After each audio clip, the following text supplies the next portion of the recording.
Okay, this is the 7 Hertz Eternal. The box is obviously a different color. It's red. It's got a giant dynamic driver right there. That's what the back of it looks like. Here's the back of the box. The case it was silver with the timeless is now kind of like a bronze or a copper with the Eternal. I'm sure it's not real, but they changed the color of that. I don't recall if the timeless came with this type of tip packaging because mine might have been a pre-retail release. I'm not really sure. This is the IEMs. It's using the same case as, or the shell is the same as what the timeless was, but in this they're putting in a 14.8 dynamic driver, 14.8 millimeter, which is fairly unusually large. The Sonys have some 16 millimeters and there's some others that are large, but this is on the bigger side. It's certainly not as big as this diaphragm right here implies. Definitely not. It's an interesting set, and I'll talk about it when I talk about the sound. So close. But if you're into EQ, which I'm not, it might be a perfect set because it's got a huge dynamic driver. My opinion and recommendation would not... when you're going to lose sales over that. Like someone's going to say, yeah, I don't want that, draw that attention to myself. So you're just going to superficially lose some people. I guess you always will, but this was a interesting choice. But whatever. The cable's decent. This is, I think it's slightly different than the other one that came with the timeless. It doesn't really rat up too much. It's not a problem. There's a 3.5. So driver is huge, which will be interesting for some people. The design is the same shell as the timeless, and it's beautiful actually as I look at it right now. If I put these in my ears and walked around, it would literally be begging for people to look at me, because if anything reflected off it, they'd be looking at my ears like, what is that? Kind of a brand new type of hearing aid or something? So yeah, I don't know. Let's take a look at the graph and talk about sound and then move along. So that's the Eternal close-up. Okay, this is the Yume Midnight. This is a set that is a collaboration with Critical. It is single dynamic 2 BAs. It's really a reboot, a retune with better hardware of the Yume, which a lot of people like, but they thought that was a little bit too smooth, but otherwise the curve and everything else seemed to be appealing. A good foundation to maybe build it up to the next level, and that's what Critical did. That's the cover. Inside you've got like a clamshell hard case, and then you've got the tips, which I think this is pretty similar to the Yume, if I recall correctly, that part. And then on the inside you get spare screens, which is always nice, and then you get other stuff that is not really... Some people will be totally stoked with that enjoy what you enjoy. But it includes extra filters, which is really cool. Looking at the IEMs themselves, this has got a carbon fiber look to it. It might in fact actually be real carbon fiber. I unfortunately don't get on the net and look at lots of stuff. This is a 2-pin on it, which is nice. Cable is decent. It's not great. I've seen this on a lot of stuff. Chi-Fi regurgitates a lot of stuff. So the cable's okay. It doesn't quite match the quality of the shells, which absolutely look kind of stunning. They fit me really good. I'll talk about how they play back music when I do that part of the video, but the visual on these are amazing. This is a type of set that I would put a different... I just held the 7 Hertz, and that concerns me because it's going to draw attention just by reflection, like grab people's eyes. This is a very subtle but beautiful and simple, and I would definitely upgrade the cable on this one. So I'll talk about music on this in just a minute. Okay, we got the Dunu Titan S. Nice box. It's got a very nice case. I love the Dunu cases. It's got a nice blue in it. Some people use these for other sets. This is the set itself. It's got kind of like a steampunk theme to it. It fits good. The cable's nice. It's got a Dunu cable. It's not the swappable type, but it's just the feel of this cable overall is nice. I'll give my impressions on the thoughts of how it's tuned and how it plays back my library. The look is to taste. I don't really care. I think it's kind of neat. It's definitely not on the level of the 7 Hertz reflecting stuff and like, hey, look at me. That's a little bit it's not even the fact that it's got a driver on the back. It's the fact that it's reflecting kind of colors as you walk by people that's maybe a little bit too much. This is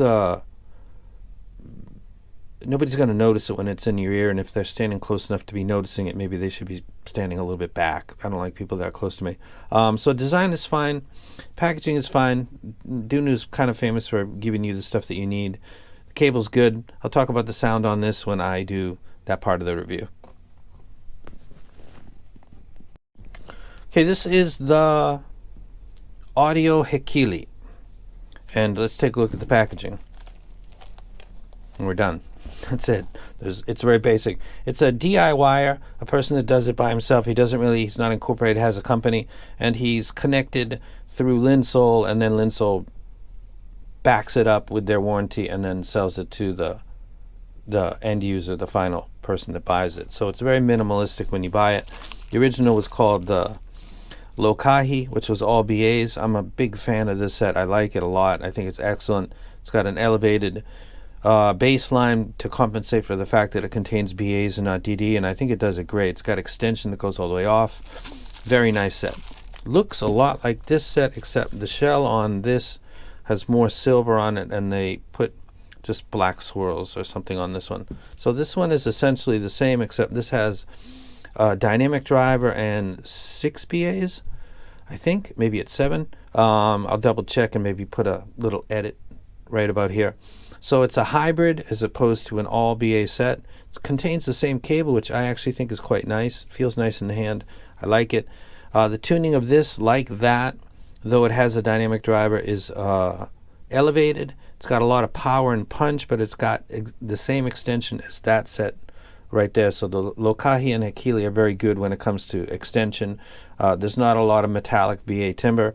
It's a set that I like a lot. I'll be doing a full review for this. Some people have already bought it.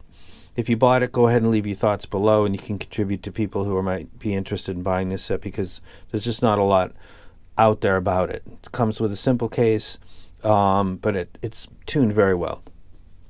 So put that to the side. There's sometimes people out there that don't work for major brands, or they have their own small company, like the Elysian Acoustic Labs is a kind of smaller company, but his tuning ability is brilliant. Absolutely brilliant. For me, he's kind of the godfather, that guy right there. I think his name is Lee. Absolutely amazing. And I don't know what this guy's name is, but he does a damn good job when it comes to tuning earphones. So I'm a big fan.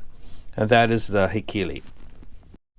Okay, this is the EJ07M XHBB Kinda Lava. This is a set. This is the box it comes in, which is virtually identical to the 07M. It's got a catalog book. It's got the tips. It's got the hard shell. So it's basically the same thing. So I'll go ahead and move along from that. The set themselves are bias alert, obviously, because I think they're dope. That's got my logo. Comes in a shiny capped red. It's kind of subtle. It's not jumping out at you like another set that I've been bashing on just a little bit too much. Comes in red. In the future, it might come in black with the red and black caps. I haven't seen that up yet. This is a tribrid. It is 4 EST, 2 BA, 1 dynamic driver. The baseline was inspired by the Elysian Acoustic X, which is my top ranked set. That is the ideal glide for a library that's similar to mine. The shell design would be to taste whether you like it or not. I think the black maybe be a little more subtle for some people. I think it's interesting, but again, I'm super biased. Cable is decent. You can pick it in any termination you want. This is just 3.5. Does its job. It's kind of like the Critical one. I'd probably switch it out and put a nicer cable on it, just because we're talking in a higher price range, and also these are so beautiful. I think that it outshines the cable. I guess I'd rather have that than crap buds with a Boss cable, so that'll work. But I probably end up, like with the Midnight, I'd probably change the cable on this, but as it comes, I like it. And I'm super biased, but I'm not really sorry about that. I'll talk about this when I do the video. Okay, let's talk about some music with the Kinda Lava, the Eternal, the Titan S, the Hekili, and the Midnight. Let's start with the 7 Hz Eternal. 7 Hertz Eternal has a 14.8 millimeter dynamic driver and nothing else. It's just a large driver, kind of like the old Sonys from about 8 to 10 years ago. It's got its benefits. It's got the quality of the driver is pretty good to my ears. It sounds like it's dynamic. Its technical abilities sound good. It's catching little subtle things that I'm listening to. When I listen to, like, for example, right here, Steve Winwood at the beginning. Here the air when I find my dun dun dun dun and I wasted and I can't find my way home. The harmonic extension of the vocals are slightly exaggerated on everything that I listen to, male or female vocals. That's the only thing that's really stepping out to me. Cymbals sound okay, not ideal. Take a look at the graph real quick. I don't want to be a graph rider so much, but it does indicate where the problem's coming from. 5 kilohertz is a place that is sensitive for people. Take the sensitive spot and then boost that up and then have nothing coming after it for a little while. And then you isolate that problem and it sticks out literally in the audio. When you listen to audio, what exists in 5K, and if you use certain tools you can find out, it's usually just the upper harmonics, particularly for vocals. For me, it makes cymbal sound a little bit odd, but that would be the part that would be notable. Now, I don't EQ because I never do, but there's a lot of people that do, and they also do modifications with high density foam and stuff like that. This would be a set, because it's such a large dynamic driver, that some people might be able to do magic with. So it's not dead in the water and ridiculous like some of the sets I get. And it has nothing to do with the fact that Linsol sent this to me and I'm trying to make something nice out of garbage. It's got a large driver. It does sound like it's got decent ability. It's just being hobbled by a 5 kilohertz peak. How hard is that for some people to take care of? Not a problem at all. And for other people, they just want to open the box and listen to music. I'm gonna not give it a rec, but note that its engine is a large driver and it seems to fit most people. It's something that people might fall in love with and have a simple fix for, and then advise you what that fix is, and then you go ahead and do it and fall in love with it. So it's not a dead in the water type of set, but it's not a open it up and let's get going type of set either. So there's that. Okay, next set is the Yume Midnight. This is a collaboration between Critical and C Audio and Hi-Fi Go. I think they're exclusive sellers of this set. This is a retuned and improved internals Yume, pretty much. It's a single dynamic 2BA set. This is a set that, listening to it, when I first listened to it, I instantly liked it a lot and regretted that I did the FiO so quickly, because I would have preferred to have done this, but it came to me a little bit later. Listening to it longer, it seems to really love vocals and acoustic guitar. Something like Creedence Clearwater Revival, stuff with, it does well with Elton John, it does well with the Grateful Dead, stuff that's vocal centric and has, I've seen a few other people's reviews and they don't really make sense to me. The criticism, or it's library based, because for me the set sounds good with acoustic guitars and with vocals, and it sounds less so with stuff that has a prominent low frequency, though the graph would indicate that that would not be the case. This has an elevated bass that's really actually beyond my target. Let me see if I can go ahead and put this in. Bad guy target, bad guy target. This is actually over my target in the sub bass. However, it doesn't sound really that potent. The Eclipse does. This doesn't really. So I'm not really sure why that is. So it's got the proper energy. It's got the cut around 5K, which is perfect. And it's probably, this is why I don't script. Another set that's got a harmonic cut is the Traili. And people kind of, maybe they don't really get that, but that really serves vocals and acoustic guitars well, because it tamps down the harmonics a little bit, but not unnaturally so, but allows for longer listening. This does have a peak out around 8K.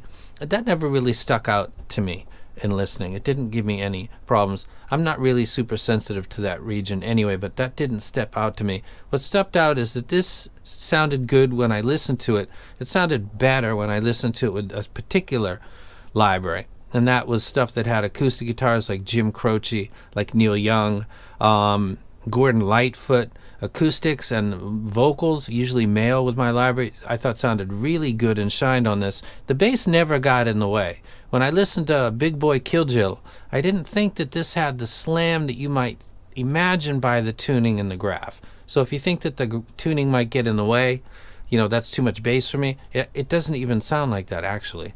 It's unique. And while I'm doing this video, I'm looking at the graph and thinking that cut is actually in a nice spot because it's right around 5K, or where 5K starts, and just after that. It's got a nice pleasing effect when it comes to that portion of my library. And for other portion it does fine. This set doesn't have a real weak point. I can't look at it and say this is not good, for, like the 7 Hertz or the Dunu, where I think it just sounds thin kind of overall. This doesn't suffer from any of those, like, you should be aware of this. It's a good set. I don't like the cable, but I don't really like the cable on my own collaboration, so that's not really a ding that much. So that's the Yume Midnight. I'll probably do a full review for this. If you like the Grateful Dead and Jim Croce and Gordon Lightfoot and stuff like that, you're probably gonna like this. This has got tuning, and I think in the future tuning with that cut for the harmonics is going to be kind of a staple for people that are going for that audience. It worked with the Triley. This is doing it slightly different and a little not quite as wide, but it's obviously there. And I don't script my videos, and it just hit me as I'm looking at that. Why is it doing well with the acoustic guitars and vocals? And then I'm thinking, let's look at that for just a second.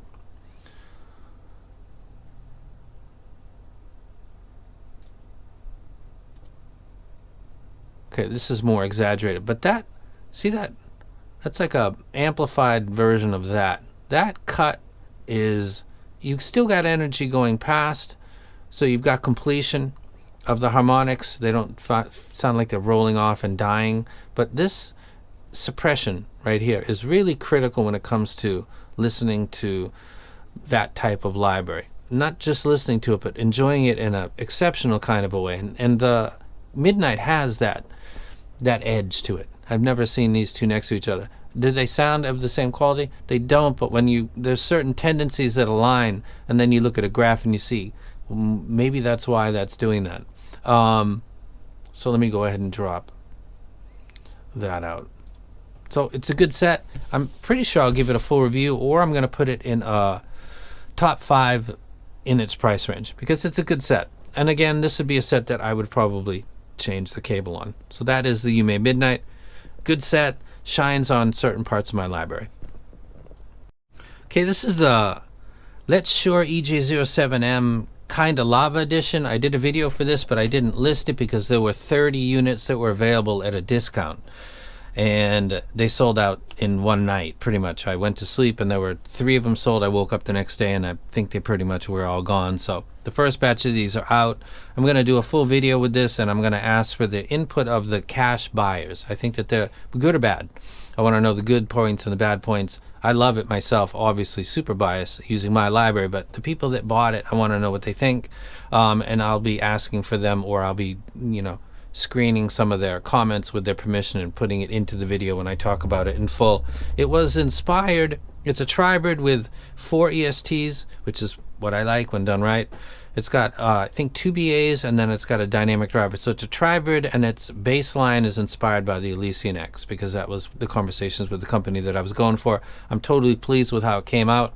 I think the cable is like the Crinicals collab. It's not quite matching the quality of what it's attached to, but it's a cable, you can switch it out. It's a 2-pin, like that previously mentioned set. This set is dope. I love it a lot.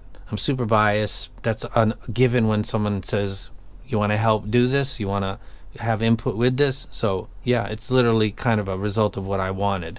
So that is the Kinda Lava. It plays back everything that I talk about very well. It doesn't have a clear weak point, doesn't shine for one thing more than the other, but again, there's a lot of bias there. I'll talk about that in the full review, and I'll be including the feedback of cash owners, not reviewers, that got lots of stuff on their plate and backlogs, people that spent the money, waited for it, followed tracking, got it, opened the box, listened, and thought, oh wow, or oh damn.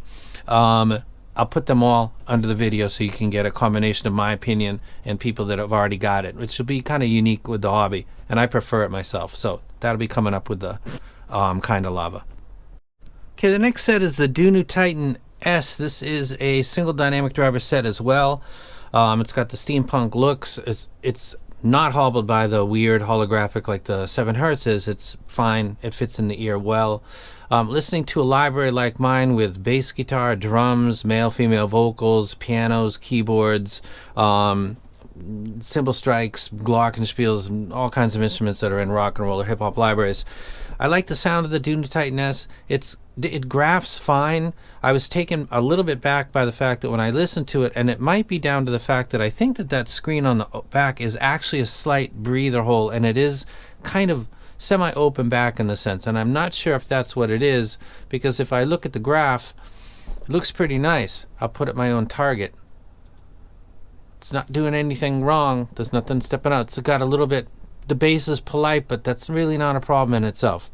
And tuning goes all the way up to scale, so tuning is not a problem. I got nothing to look at and pick it out and say, oh, that's what's, you got to deal with that. Like the 7 Hz we just talked about. That's got a huge 5K. That's going to be a problem. Doesn't take a scientist or someone who's been in the hobby for 10 years to figure that out. Looking at this graph, I would think that this would be a great all-arounder. The problem is that it's got a very, I won't say, let me take back very, it's got a thinnish replay. And it reminds me of the O2 when the O2 wasn't getting a proper seal. Everything would sound a little bit lighter, a little bit politer, a little bit kind of fragile. I don't want to jump on this set because I do like it, but it's got a thinness to meat on the bone for vocals and for something else like that. Not musical in the sense that it's a V, but musical in the sense that it sounds like it's playing back accurately. This is just south of that, and that it's very polite. And thin is the word that I think best describes it. Its ability to pinpoint and separate, I guess you call that imaging, is decent. It doesn't jump out at me. Cymbal strikes are good. They don't sound as ideal because they're lacking a certain bit of bite or energy. And again, that's not the tuning. That's maybe the configuration of the driver and the way it's breathing. I don't really know. This was released with a lot of people that have a lot of subscribers, and it didn't ever quite get the push. And now that I'm sitting down and really putting some time with it, I can kind of get why. It's vanilla, I guess, would be the best way to describe it. And I'm not jumping on it. The people at Dunu, when I've talked to them, are fine people, but that's separate from evaluating gear. Nice people, good reps. I think they take care of their customers if they have issues, and Dunus really usually don't have issues. Quality control is good, which is a big thing. The tuning of this is a little bit, I don't know if putting more energy in the bass would actually do anything for that. If you EQ, maybe you own the set and you say, yeah, actually I put that up a little bit at 40 Hertz and it sounds great. Leave the feedback in the comments below. This is just a little bit south of a wreck for me also because of it's just got a slight thinness to it. So almost there. And that's it for that one. Okay, last but not least, the Audio Hekili. This is a beast of a set. This is the one I'm probably most enthused to talk about because my own set has got clear bias on it. Let me go ahead and drop mine and then put up the Audio Hekili and just show you the extension as it just flies off. It's an impressive set. It's got the bump like the BAs, but it's a dynamic driver, but you can see right here that it's corrected itself by 300 Hertz. This is really ideal. So you get a wicked slam, but it doesn't destroy everything that's going on in the mids, and it's got extension that goes off the board, and it's got not exaggerated treble or upper mids to treble region. It just kind of goes all the way off the scale. That means that the harmonics are going to be treated in pretty much the same way, unlike the 7 Hertz, which has got that 5K. You got to remember that most of the stuff that exists around 5 kilohertz are harmonic extensions of fundamentals of other things. There's not a lot of things that are born fundamentally in the 5 kilohertz range. That means that you're listening to the extension, the overtones of that. When you exaggerate that, like at 5 or 6 or 7K, it's going to step out to you, especially in a non-pleasing way. Or it's cut out and you sound like some things are muted literally, because they kind of are in the tuning. This is a set that is not really going wrong anyway. It might be a little bit too much slam for some people, but not a lot of people that watch my channel. The Hekili is legit. It's a very good set. I will do a full review for this, as well as the Lava and also Critical set. The other two sets, probably I'm not going to do that, so look forward to that. If you got comments below because you already own the Hekili, or you bought the Lava, or you have Critical's collab with Hi-Fi Go and C Audio, or the Dunu, go ahead and leave your impressions below. I'm just giving general opinions.